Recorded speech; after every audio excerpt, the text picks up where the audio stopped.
వేరండి ఇక్కడ తీసుకుంటాం.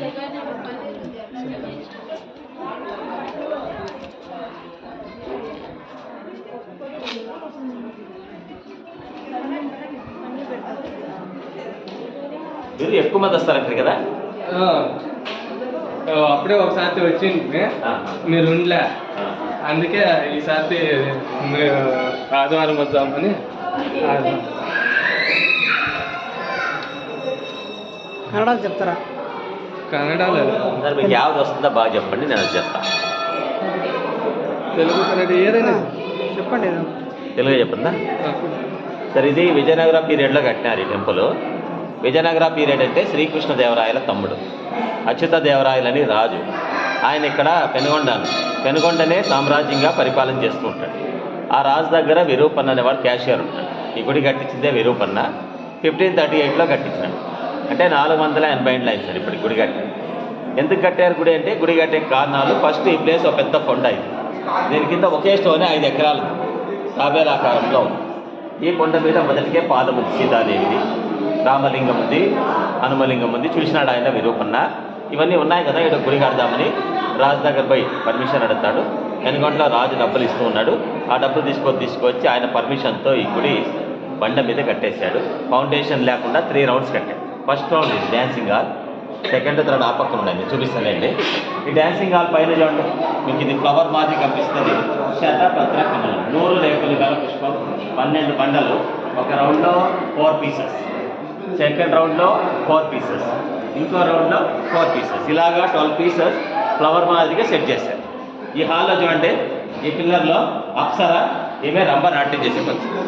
రంభనాట్యం చేసేటప్పుడు దత్తాత్రేయుడు వచ్చి తాళం వేస్తూ ఉంటాడు. ఇక్కడ ఈశ్వరుడు వచ్చినాడు నాట్యం చూడటాను. పార్వతీదేవి నాట్యం చేసేవచ్చు. సూర్యుడు మేళం వాస్తూ ఉంటాడు. తుంబురుడు వీణవాద్యం వాస్తున్నాడు. విఘ్నేశ్వర డోల్ వేస్తున్నాడు. నందీశ్వర మృదంగం, పంచముఖ బ్రహ్మ మృదంగం వాస్తుంటాడు. ఆ పిల్లర్లో నటరాజు, ఈయన మూన్గాడ్ చంద్ర, సనాతన మహర్షి ఋషి. నేను చెప్పిన వీళ్ళందరూ రంభనాట్యం చేస్తుంటే వీళ్ళు రకరకాల వాద్యాలు వాస్తున్నారు. ఇట్లాగా స్వర్గలోకంలో జరిగాయి, మనకి చూపించింది. రియల్ రంభ రాలేదు, నేను చెప్తానే స్టోరీ. మళ్ళీ ఇట్లా పోతుంది, ఇది చూస్తాను. ఏం నిలబడుతుంది, మీరు వినింటారు కదా సార్, రంభ, ఊర్వశి, మేనక, తిలోత్తమ, 4 అప్సరసలకి ఇతనే నాట్యం నేర్పించిన గురువు. ఇతని పేరు భృంగీశ్వరుడు. ఇతనికి ఉంటాయి 3 కాళ్ళు. ఎందుకంటే ఆయన ఎప్పుడూ నాట్యం చేయాలి. 24 గంటలు వాళ్ళకు నాట్యం నేర్పించారు అప్సరసలు. నాట్యం చేసి అలిసిపోతే ఒక కాలు ఎక్స్ట్రా తీసుకోవచ్చు, ఇంకా 2 కాళ్ళతో నాట్యం. ఆ విధంగా ఈశ్వరుడే 1 కాలు ఎక్స్ట్రా ఇచ్చాడు. నేను ఎలా చెప్తే ఎదురుగా రంప అలా చేస్తాను. వచ్చే తొడ మీద పెట్టుకున్నాడు, ఇంకొచ్చే పైకి వెళ్తాడు. సేమ్ రంప కూడా అంతే, సైడ్లో నుంచి ఇతను చూసుకొని ఆమె చేస్తాడు. ఇతను ఎలా చెప్తే ఆమె అలాగే చేస్తుంటుంది. పేరు భృంగీశ్వర, డ్యాన్స్ మాస్టర్. మళ్ళీ ఇట్లా రావాలి. ఇది ఈశ్వర భిక్షాటనమూర్తి కథ అంట. ఇలా ఉంటాడు చూడండి ఈశ్వరుడు నిజ రూపంలో ప్రత్యక్షమైనట్ల. మీకు తెలుస్తుంది, తలపైన గంగాదేవం కూడా పొందింది, కపాలము చేతిలో. ఒక్కొన ఇక్కడ పట్టుకున్న త్రిశూలం, ఇంకొక కొన చూడండి ఇలా వీపు పైన వెనకాల ఇచ్చాడు, అంటే ఇలా వచ్చింటుంది బ్యాక్ సైడ్ వచ్చింది. 3వ చేతిలో డమరు, 4వ చేతిలో జింకకు మేత పెడుతూ ఉన్నాడు. అంటే ఇలా ఉన్నాడు ఈశ్వరుడు అని చూపెట్టాడు. ఒకరోజు ఈశ్వరుడు భూలోకానికి వస్తాడు. ఈ విధంగా ఈశ్వరుడు ఇతను పార్వతీదేవిని టెస్ట్ చేయడానికి భిక్షగాని వేషంలో వస్తాడు. పార్వతీ ఇంటి ముందు వచ్చి భిక్ష అడుగుతున్నాడు, భౌతిక భిక్షాన్ని. పార్వతీదేవి అన్నం తీసుకొచ్చి పాత్రలో కొంచెం అన్నం వేస్తుంది. పాలు నెయ్యి తీసుకొచ్చి గరిట్లో నిదానంగా కొంచెంగా ఇతనికి పట్టిస్తూ ఉంటే ఈశ్వరుడు పార్వతీదేవి పరీక్ష చేయాలని ఆమె కట్టిన చీర కిందకి జారిపాయట. చీర కిందికి జారిన ఆమె చీరలు జాసలేదు, భక్తిగా ఏకాగ్రతతో వడ్డిస్తూ ఉంటాడు. ఇప్పుడు ఈశ్వరుడు ఆమె భక్తికి మెచ్చి ప్రత్యక్షమవుతాడు. నేను వచ్చినాను కదా, ప్రత్యక్షమై అప్పుడు ఆమెకు బ్లెస్సింగ్ ఇస్తాడు. నువ్వు అన్నపూర్ణేశ్వరి దేవిగా వరదిల్లాలి.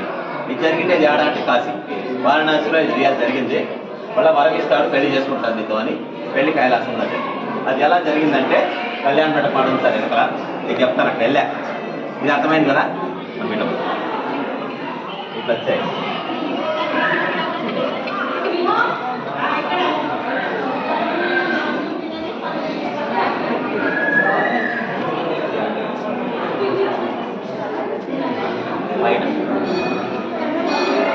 పెయింట్ వేశారు కదా, టాప్లో పెయింట్ ఉంటుంది, ఎక్కడెక్కడ పెయింట్ ఉంటుందో కింద ఇట్లా రోల్ గుంటలు హాల్ అంతా ఉన్నాయి, మీరు అబ్జర్వ్ చేయొచ్చు. ఈ హాల్ అంతా ఇట్లా రోడ్లు ఉన్నాయి.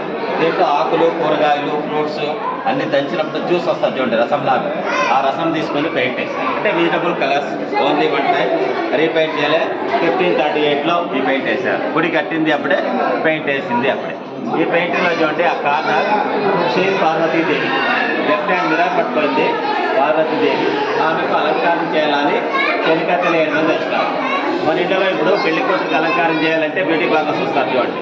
ఆ రోజుల్లోనే పార్వతికి వెళ్ళి మేకప్ కానీ అప్పుడే చూడండి, డిఫరెంట్ స్టైల్స్ ఉన్నాయి, చీరల డిజైన్లు ఉన్నాయి.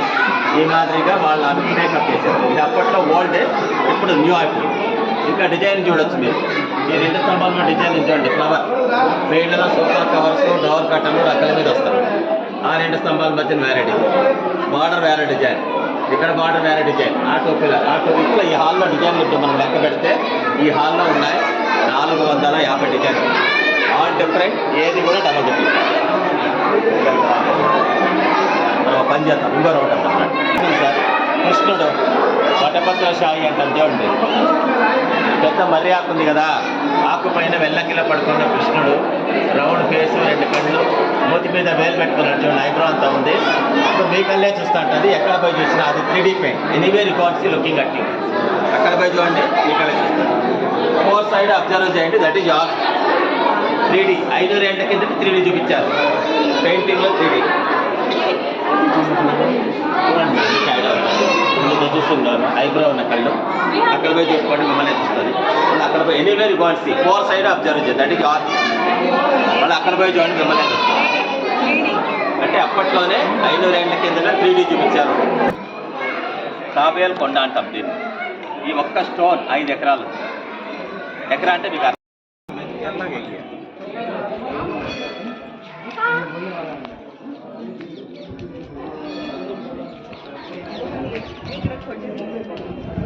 మళ్ళీ ఫౌండేషన్ లేదు. మనం ఇల్లు కట్టాలంటే పాయ తీయాలి. దీనికి ఏం లే, కింద మీకే తెలుస్తుంది. ఊరికే రాయి మీద పెట్టినారు.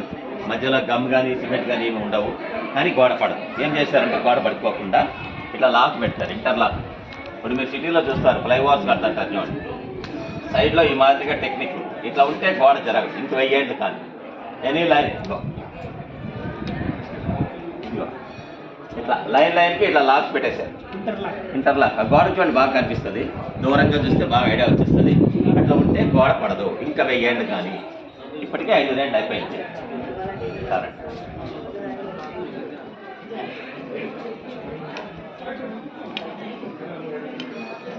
పైకి ఎక్కొద్దండి సార్, దిగండి. గూగుల్ చూస్తే అయ్యో పైకి ఎక్కి అంటే వేసింది ఏంటి సార్, పైకి ఎక్కకూడదు. ఆ సీసీ కెమెరాలు ఉన్నాయి, మళ్ళీ మీరే ప్రాబ్లంలో పడతారు. చూడండి, దీనికి ఒక స్టోరీ ఉంది. ఈ కొండకే చెక్కారు నాగలింగం. దీనికి ఎదురుగా ఉండేదే కిచెన్, అంటే వంటగది. వాస్తు ప్రకారం సౌత్ ఈస్ట్, అది ఆగ్నేయంలో ఉంటుంది. ఒకరోజు భోజనానికని శిల్పులంతా వస్తారు. లోపల వాళ్ళ అమ్మ వంట చేస్తాం. ఎవరంటే శిల్పుల తల్లి. వీళ్ళంతా వెళ్ళి ఆమె కడతారేమో వంట అయిందని. ఆమె చెప్తుంది, కాసేపు బయట కూర్చోపండి, వంట నేను పిలుస్తానండి.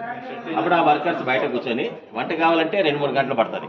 మనం అందాక టైం ఎందుకు వేస్ట్ చేయాలి ఆడ కూర్చొని. వాళ్ళు ఎదురుగా పెద్ద స్టోన్ ఉంటే ఈ స్టోన్కి ఇలా నాగలింగంలా చెక్కేసినారు. వితిన్ 3 అవర్స్ ఆమె వంట చూసి వచ్చే లోపల మొత్తం చెక్కేస్తారు.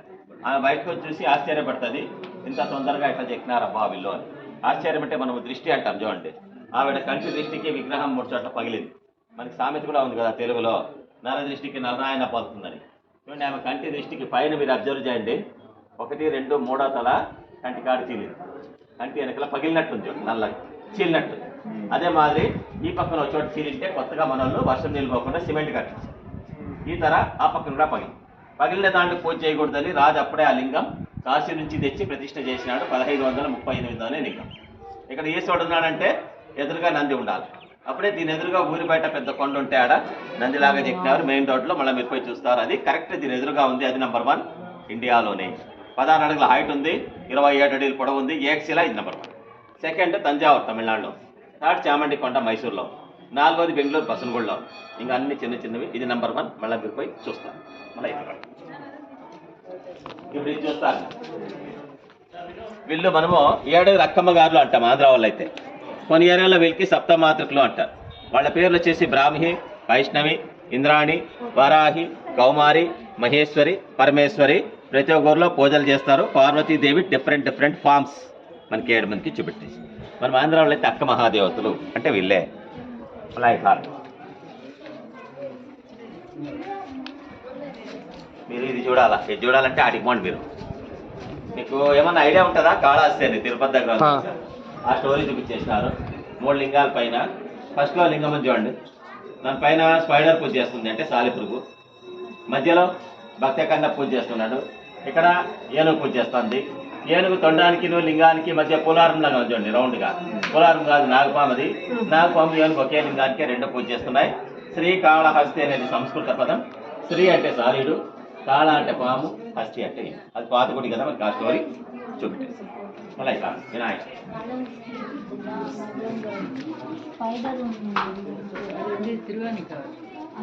ఈ కొండకే చెక్కారు వినాయకుడు.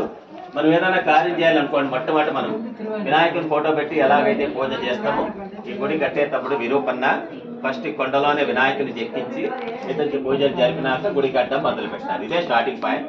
కింద వాహనం కూడా చూపించినారు, ఎలక వాహనం, మూషిక వాహనం. ఇక్కడి నుంచి గుడి కట్టడం వాళ్ళు స్టార్ట్ చేశారు. మళ్ళీ మనం అక్కడికి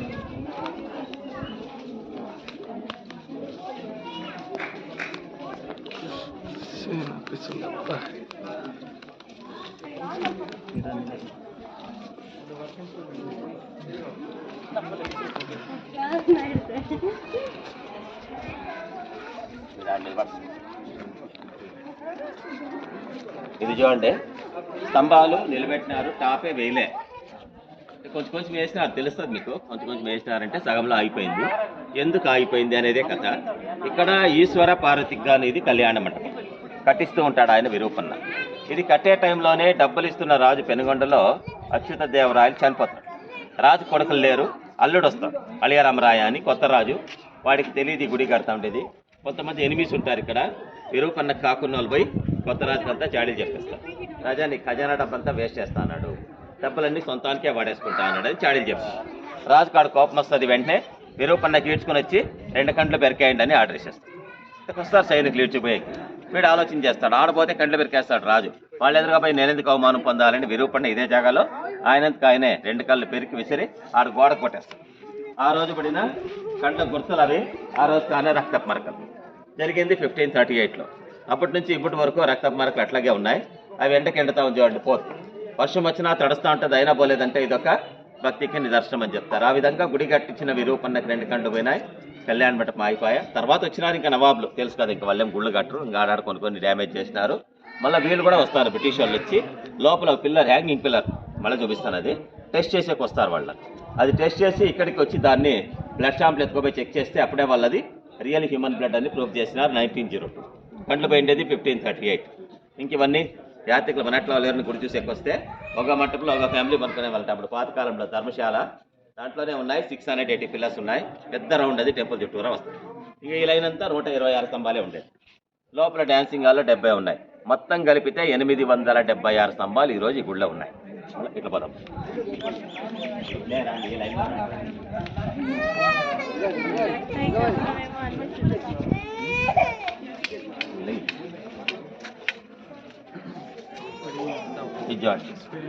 కుంకుమ ఎలా పెట్టుకోవాలో చూపిస్తుంది. దర్పణ సుందరి అని ఎడం చేతిలో అద్దం పట్టుకొని చూడండి, ఇట్లాగా మీకు తెలుస్తుంది. అప్పుడే రైట్ హ్యాండ్ ఉంగరం వేల్లో తలపై నుంచి వచ్చి ఇట్లా కుంకుమ పెట్టుకోవాలి, ఇది పద్ధతి. కానీ చాలా మంది డైరెక్ట్గా ఇట్లా పెట్టుకుంటారులేండి. అరిచేయి చూస్తూ ఎవరైతే కుంకుమ పెట్టుకుంటారో వాళ్ళకి ఆయుష్ తగ్గుతుందంట. ఇలా పెట్టుకోవాలా, ఇది పద్ధతి అని మనకి పురాణాల్లో శాస్త్రాల్లో చూపించినారు. ఈమె కూడా మనకి సుందరి చూపిస్తుంది. ఇలా పెట్టుకోవడం పద్ధతి. మళ్ళీ ఇప్పుడు ఇది చూస్తారు. నేను చెప్పేది పెళ్లి ఎలా జరిగింది అనేది. ఇక్కడ ఈశ్వర పార్వతికి పెళ్లి జరుగుతాను. ఋషి వచ్చినాడు, పూజారి పెళ్లి జరిపించేకి, అగస్త్య మహాముని అనమాట పెళ్లి చేసేకి వచ్చినాడు. ఈశ్వరునికి చూడండి పాసికమని కట్టారు, మన ఇంట్లో కడతారే అట్లా. పార్వతీదేవి కూడా ఈశ్వర పార్వతి 4 వేలు పట్టుకున్నారు. ఎందుకంటే 4 వేదాలు ఉన్నాయి. ఋగ్వేద, యజుర్వేద, సామవేద వేదం. 4 దిక్కులు ఉన్నాయి, తూర్పు, పడమర, ఉత్తర, దక్షిణ. ఆ విధంగా 4 వేదాల సాక్షిగా, 4 దిక్కుల సాక్షిగా నేను నిన్ను భార్యగా స్వీకరిస్తా ఉన్నానని దీని అర్థం. ఈ తర పెళ్లి జరుగుతూ ఉంది అక్కడ కైలాసంలో. ఈ పెళ్లి చూసేకి ఎవరు వచ్చినారు? మన ఇంట్లో ఇప్పుడు పెళ్లిళ్ళు అయితే చుట్టాలు వస్తారు కదా, అట్లా ఈశ్వర పెళ్లికి ఋషులంతా వచ్చి కూర్చున్నారు. ఆడ దేవతలు కూడా వచ్చినారు.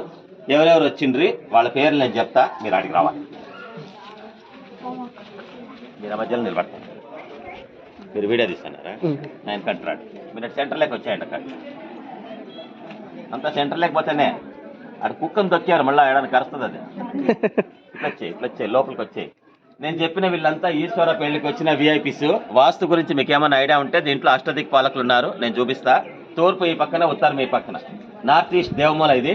ఈశాన్యంలో ఈశ్వరుడే నంది వాహనంలో కళ్యాణ మండపంలోకి వచ్చినాడు.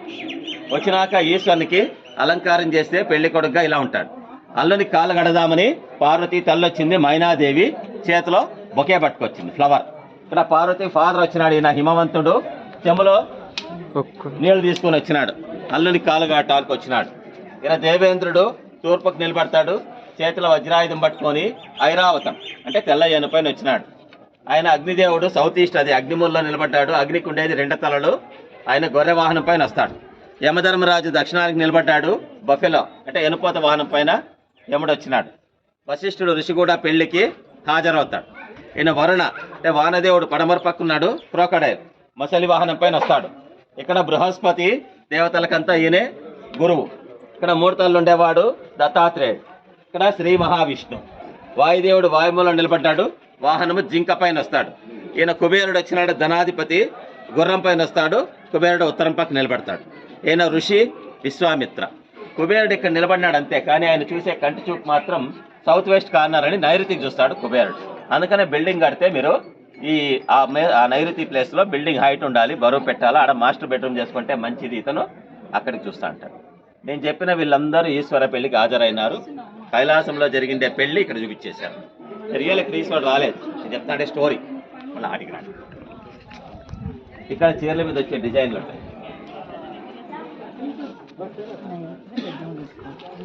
ప్రతి పిల్లర్లో డిజైన్స్. మేము దీన్ని లతామంటాం. లతలు అంటేనే తీగలు, తీగలు అంటే డిజైన్లు. ఒక స్తంభానికి 4 రకాలు ఉన్నాయి. అట్లా ఈ లతామంటంలో ఉన్నాయి 280 డిజైన్లు స్తంభాల్లో చెక్కినారు. ఒక స్తంభానికి 4 అట్లా. దీన్ని మనోళ్ళు ఏం చేస్తున్నారు, ఇప్పుడు ధర్మవరం అంతా డిజైన్లు చీరల మీద ఎత్తుకుపోయి వేసేస్తారు. వాళ్ళు ధర్మవరం పట్టు చీరలు అని చెప్పుకుంటారు. ఇంకా తమిళోళ్ళు అంతే, వాళ్ళు ఎత్తుకుపోయి వేసి కంచి పట్టు చీరలు అంటారు. మేమైతే ఇక్కడ ఉన్నాయి కాబట్టి లేపాక్షి డిజైన్స్ అంట, లేపాక్షి బార్డర్స్ అంట. ఏ ఒక్క డిజైన్ కూడా డబల్ రిపీట్ కాలే. 280 డిజైన్స్ మనకి ఇక్కడ కనపడుతున్నాయి. All different. మళ్ళా వెనక్కి ఇప్పుడు ఎట్లా వచ్చినామో అట్లే. ఇది చూస్తా, ఈ స్టోరీ ఏం కాదులేండి. ఆవు వందే బాడీ, 3 హెడ్స్ కనిపిస్తుంది. ఇప్పుడు చూడండి, మీకు నిలబడుకోంటది 1, మేస్తూ ఉంది 2ది, దూడకు పాలిస్తోంది 3ది. మన కంప్యూటర్లో గ్రాఫిక్స్ సెట్ చేస్తామే, అట్లా ఒకే దాంట్లోనే నిలబడినట్టు, మేస్తున్నట్టు, పాలిస్తుంది. అంటే అప్పుడే శిల్పులు చాలా తెలివైన వాళ్ళని మనకి దీన్ని బట్టి అర్థమైపోతుంది. మళ్ళీ ఇక్కడ పడుతుంది.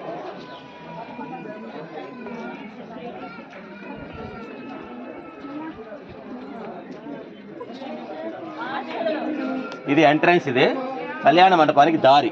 మామూలుగా చూడండి, మన ఇంట్లో పెళ్లిళ్ళు అయితే గేట్లో పెద్ద ఆయన ఉంటాడు చూడు, ఎవరన్నా వచ్చే వాళ్ళందరినీ రిసీవ్ చేసుకుంటాడు కదా, రాండి పెళ్లికని. అట్లా ఈశ్వర పెళ్లికి ఇలా వచ్చే వాళ్ళకి వెల్కమ్ చెప్పి ఆయన బ్రహ్మ వచ్చినాడు. Is the main organiser. పెళ్లి పెద్ద ఆయనే. అంటే ఈ పెళ్లికి హెడ్ ఎవరంటే బ్రహ్మ, పంచముఖ బ్రహ్మ ఈశ్వర పెళ్లికి స్వాగతం పలుకుతాను. ఇప్పుడు మనం దిగుతాం నిదానంగా.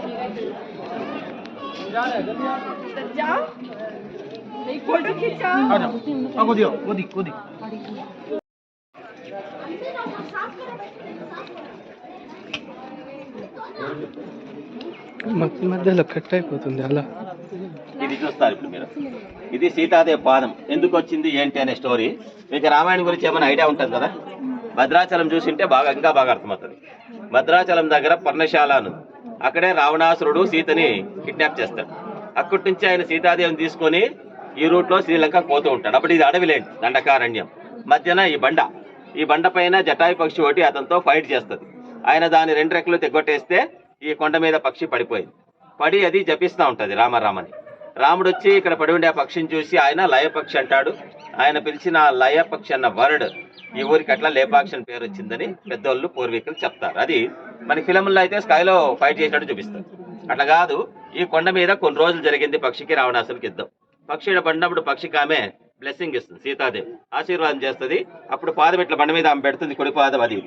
దీంట్లో నీళ్ళు ఎప్పుడు ఊరుతుంటాయి ఈ చుట్టూ పొరలో లేయర్లో. ఎందుకు నీళ్ళు వస్తున్నాయంటే జటాయుబలుడు ఈ నీళ్ళే తాగుతూ ఉంటుంది. ఎందుకంటే రాముడు ఎప్పుడో కదా వచ్చేది, అప్పటిదాకా ఈ నీళ్ళు తాగి అది బతికుంటుంది. రాముడికంతా విషయం చెప్పి తర్వాత చనిపోతుంది. ఆ రోజు సీతాదేవి మోపిన పాదం ఎన్నేండ్లైంది ఏంటంటే మనకి తెలీదు. త్రేతాయుగంలో సీతాదేవి మోపిన పాదం కొన్ని వేలేండ్లైందేమో మనకి తెలీదు. ఆ గుడి కట్టే టైంకి ఆల్రెడీ సీతాదేవి పాదం ఇక్కడ ఉంది. ఇవన్నీ చూసి కదా విరూపన్న ఈ గుడి కట్టాడు 1538లో. త్రేతాయుగంలో ఆవిడ మోపిన పాదం అంటే దీన్ని బట్టి చూడండి మనుషులు బాగా హైట్ ఉన్నారు. త్రేతాయుగంలో ఎక్కువ హైట్ ఉన్నారు. ద్వాపరయుగం వస్తేనే హైట్ తగ్గినారు. కలియుగం మనం ఇంకా తగ్గినాం. నెక్స్ట్ ఫ్యూచర్ ఇంకా లిలీపుట్స్ అవుతారు, ఇంకా పెరిగేది లేదు. ఇది కొన్ని వేలేండ్ల కింద జరిగిన స్టోరీ. ఇంకా ఈ గుడికి సెక్యూరిటీ ఎవరంటే ఆంజనేయుడు క్షేత్రపాలకుడు. ఆయన ఈ టెంపుల్కి రక్షకుడు అనమాట. ప్రతి గుడికి ఎవరెవరు ఉంటారు, ఈ గుడికి ఆంజనేయుడు క్షేత్రపాలకుడు. మళ్ళీ మనం ఇట్లా పోతాం. మేడం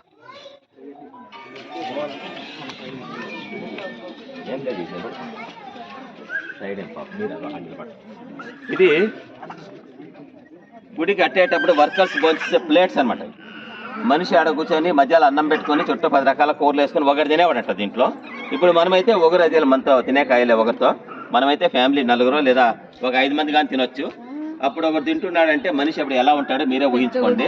ఇంత ఎక్కువ తినేవాడు కాబట్టి ఇంత పెద్ద పెద్ద స్తంభాలు ఎత్తారు. మనం ఇంత తినలేము, ఆ పిల్లర్ ఎత్తలేము. ఆ పిల్లర్ ఎత్తాలంటే మనకి ఇప్పుడు క్రైన్ కావాలి. అప్పుడు మనుషులు కూడా బాగా హైట్ పర్సనాలిటీ ఉన్నారు. 7.5 నుంచి 8 అడుగులు హైట్ ఉండేవాళ్ళంట ఈ గుడి కట్టిన శిల్పులు. కాబట్టి ఈ విధంగా తినేవాళ్ళు. మనకి ఇప్పుడు దీన్ని హోటల్లో ఇస్తారులేండి, బాంబే ప్లేట్ అంటారు, కొన్ని ఏరియాల్లో తాలి అంటారు. కాకపోతే మనకి ఇచ్చేది చిన్న సైజ్ ఇస్తారు. అప్పుడు ఇది ఇలాగే న్యాచురల్ వంటల మీద తినేస్తారు, నీళ్ళేసి కడిగేస్తారు, ఇంకో బ్యాచ్ వచ్చి కూర్చొని తింటారు. ఇక్కడ 3 ప్లేట్స్ ఉన్నాయి. కిచెన్లో వంటగది అంటే కదా, ఇట్లాంటి 40 ప్లేట్స్ దాంట్లో ఉన్నాయి. మళ్ళీ ఆ గోడ పక్కన లైన్ గార్డ్ అంతా ఉన్నాయి. నేను మీకు ఒక చోట మోడల్ చూపిస్తాను. ఇవంతా యాత్రికులు ఎవరైనా వస్తే ఉండడానికి ధర్మశాల, ఫ్రీ చౌటరీస్, 680 స్తంభాలు ఆ లైన్లో ఉన్నాయి. థర్డ్ రౌండ్ అది. మళ్ళీ మనం ఆటకపోతాం. ఎంట్రీస్ ఎన్ని ఉన్నాయి సార్? గుడి 3 ప్రకారాలు ఉంటుంది. అంటే 3 చోట్ల ఎంట్రీ ఉంటుంది. మీరు వచ్చింది ఎంట్రీ అయినా లోపలికి నార్త్లో నుంచి లోపలికి వచ్చినారు. ఇది వచ్చేసి వెస్ట్ అంటే పడమర పక్క ద్వారం. ఇది ఇట్లా పోతే అవతల పక్కన విలేజ్ వస్తారు. మళ్ళీ తూర్పు పక్క కూడా ఒక ద్వారం ఉంది, అక్కడ కూడా విలేజ్ పార్కింగ్ అంతా ఉంటుంది. ఇట్లా పోదాం. అట్లే ఉండండి, మీరు ఆడే ఉండండి.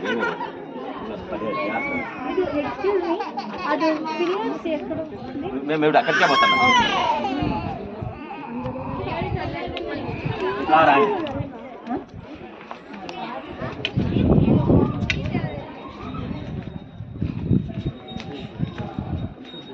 నిలబడుకోండి.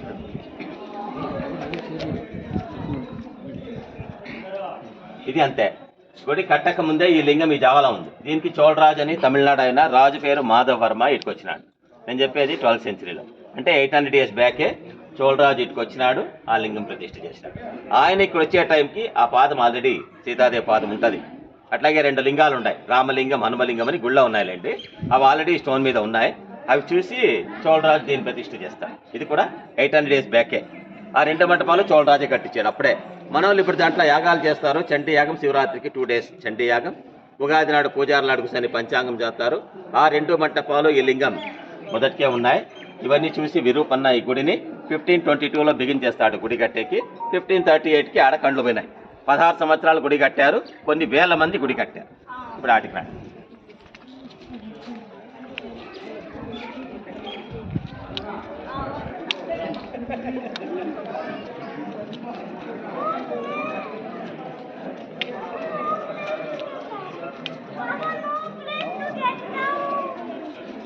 ఇప్పుడు తులసికోట అనేది పెద్దగా కనపడుతుంది మీకు.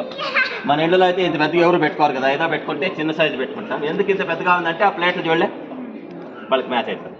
మనకి పెద్దది, అప్పుడు వాళ్ళకి సన్నది. అంటే వాళ్ళు 8 feet ఉన్నారు కదా, వాళ్ళకి సన్నగానే ఉంటుంది. అలా ఇటు రాడు.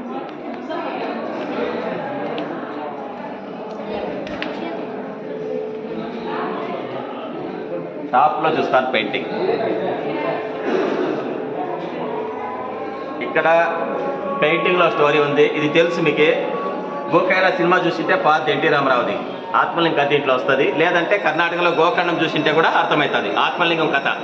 ఈయన రావణాసురుడు తపస్సు చేస్తే ఈశ్వరుడు ఒక లింగం ఇస్తాడు. ఈ 2 స్తంభాల మధ్యన తెల్ల పెయింట్ ఉంది చూడండి. ఇతనే ఈశ్వరుడు. 3వ కన్ను ఉంది. ఆ ఈశ్వరుడు ఇట్లా కుడి చేతిలో 2 వేలతో ఒక లింగం పట్టుకున్నాడు. చిన్నది తెల్లది, అది ఆత్మలింగం తీసి రావణాసునికి ఇచ్చి కింద పెట్టకుండా తీసుకో అంటాడు. ఆయన దాన్ని చేతిలో పట్టుకొని నడుచుకొని పోతున్నాడు లంకకు. మధ్యదారిలో వినాయకుడు వచ్చినాడు. ఈ లైన్ లెక్క రండి. వినాయకుడు ఇక్కడ చూడండి, నల్ల బాపురాయి మాదిరిగా వచ్చినాడు, పశువుల కాపరిగా వస్తాడు. ఈయనే వినాయకుడు ఆవులు మేపుతున్నాడు. రావణాసుడు అక్కడికి వస్తేనే సాయంకాలం అవుతుంది, సంధ్యావందనం చేయాలని లింగం ఈ అబ్బాయి చేతిలో పెట్టి ఆయన స్నానానికి పోతాడు. ఆయన స్నానం చేస్తూ ఉండగానే ఇతను వెంటనే 3 సార్లు పిలిచేసి బరువు ఎక్కువైపోయిందని లింగం కింద పెట్టేసినాడు, రావణాసుడు రాకున్నట్టుగానే. దట్ ప్లేస్ గోకర్ణ క్షేత్రం, కార్వార్ డిస్టిక్, కర్ణాటకలో రియల్ జరిగింది. ఆ స్టోరీ మనకిడ సింపుల్గా 4 బొమ్మల్లో అది పెయింటింగ్లో వేసి ఇక్కడ చూపెట్టేసిన. ఇప్పుడు మనం ఆడిపోదాం. పిల్లలు చూడలేము, ఇప్పుడు చూపిస్తాను.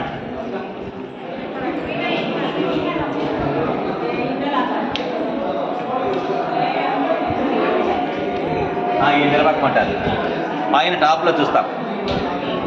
టాప్లో చూడండి, ఫస్ట్ పెయింటింగ్ చూడండి. ఈ పెయింటింగ్లో వీళ్ళంతా ఎవరంటే ఈ నల్ల టొపీ పెట్టుకుని నమస్కారం చేస్తూ నిలబడినాడు చూడండి. ఇతనే గుడి కట్టించిన విరూపన్న రాజు దగ్గర క్యాషియర్. ఆ పక్కనే ఆయన తమ్ముడు వీరన్న సైన్యాధ్యక్షుడు. వీళ్ళిద్దరూ విరూపన్న కుమారులు. ఆ తెల్ల టోపీలో ఇద్దరు నంపండ జక్కన్న అని శిల్పులు. ఆ పక్కన కొంతమంది వాళ్ళ దగ్గర పనిచేసిన అసిస్టెంట్స్ అనమాట. ఓ 10 మందికి ఇంపార్టెంట్ పెయింటింగ్లో వేసి ఇక్కడ చూపెట్టేస్తారు. ఈ హాల్లో చూస్తే 70 స్తంభాలు ఉన్నాయి. ఇది డ్యాన్సింగ్ హాల్. 69 స్తంభాలు నేల మీద కూర్చున్నాయి. ఇదొక్కటి వేలాడే స్తంభం, నేల మీద టచ్ కాలే, కింద ఫుల్ గ్యాప్ ఉంది. గుడి కట్టేటప్పుడే మా తెలివి చూడండి, మా స్కిల్ చూడండి అని ఆ శిల్పులు ఇద్దరు కలిసి పిల్లరే ఈ గుడి కట్టేటప్పుడే ఈ పిల్లర్ని లాగేశారు, పైన కనెక్షన్ పెట్టారు. అంటే పైన బలమైన లింక్ ఉంది, కింద ఫుల్ గ్యాప్ ఉంది. ఈ పిల్లర్ ఉండింది ఫస్ట్ ఇక్కడ, అది కూడా ఇంత ఇట్లా వేలాడుతూ ఉంటుంది. ఇలా ఉండే పిల్లర్ని ఒకరోజు 2 ఇంజనీర్లు వస్తారు ఇక్కడికి, బ్రిటిష్ వాళ్ళు. నేను చెప్పేది 1902లో వచ్చినారు. అప్పుడు ఇండియా వాళ్ళదే. వాళ్ళు వచ్చి చూస్తారు, ఇంత పెద్ద స్తంభం కదా, బరువు ఎక్కువ ఉంది, వేలాడుతుందంటే పైన ఏదో సంథింగ్ లింక్ ఉంది, లింక్ తెలుసుకుందామని వచ్చినారు. వచ్చినప్పుడు స్తంభం మీద ఉంటుంది.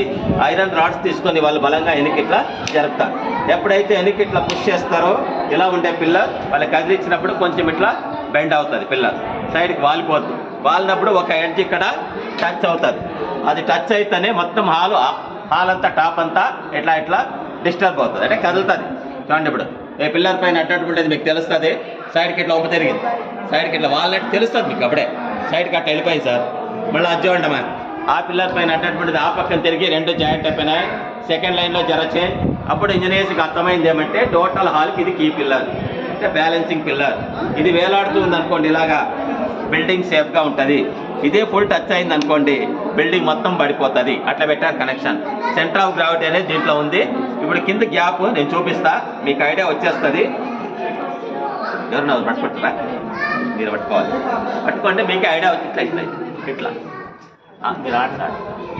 ఇప్పుడు చూడండి, నిదానంగా తెలుస్తుంది మీకు. ఇది ఇటు సైడ్ తీస్తాను, ఒక ఎడ్జ్ మాత్రం 2 ఇంచెస్ టచ్ అయింది. రాండి సార్ లోపల. ఇక్కడ రాలే, 2 ఇంచులు రాలే. చూడండి ఎందుకు రాలేదంటే పిల్లలు మీకు చూస్తేనే తెలిసిపోతుంది. సైడ్కి ఇట్లా వాలిపోయింది కదా, ఆ పక్క వాళ్ళు రాడ్స్ తీసుకుని ఎప్పుడైతే దొబ్బినారో పిల్లలు ఇట్లా బెండ్ అయింది. ఒక 2 ఇంచులు కూర్చోయింది. ఎప్పుడు అంటే 1902లో ఇది టచ్ అయింది. 1902 కన్నా ముందు బిఫోర్ ఫుల్ గ్యాప్ ఉండేది. ఇదే కనుక ఇప్పుడు ఫుల్ కూర్చోయింది అనుకోండి, ఇట్లా ఫుల్ టచ్ అయిపోతే బిల్డింగ్ అంతా పడిపోతుంది. ఫుల్ హ్యాంగింగ్ ఉంటే బిల్డింగ్ సేఫ్గా ఉంటుంది. అట్లా కనెక్షన్ టాప్లో పెట్టినారు సార్. మనకి కానీ తెలియదు ఏం పెట్టారో ఏమో. పైన అయితే బలమైన లింక్ పెట్టినారు. చూస్తే లింక్ ఏమి లేదు, కానీ లోపల ఏదో సంథింగ్ కనెక్షన్ అయితే ఉంది. ఇది అర్థమైంది కదా సార్? అప్పుడే ఇట్లా పోయినాం కదా మనము. ఇది ఇక్కడ స్టోరీ. వీటికి మంది గైడ్ అయిపోతుంది.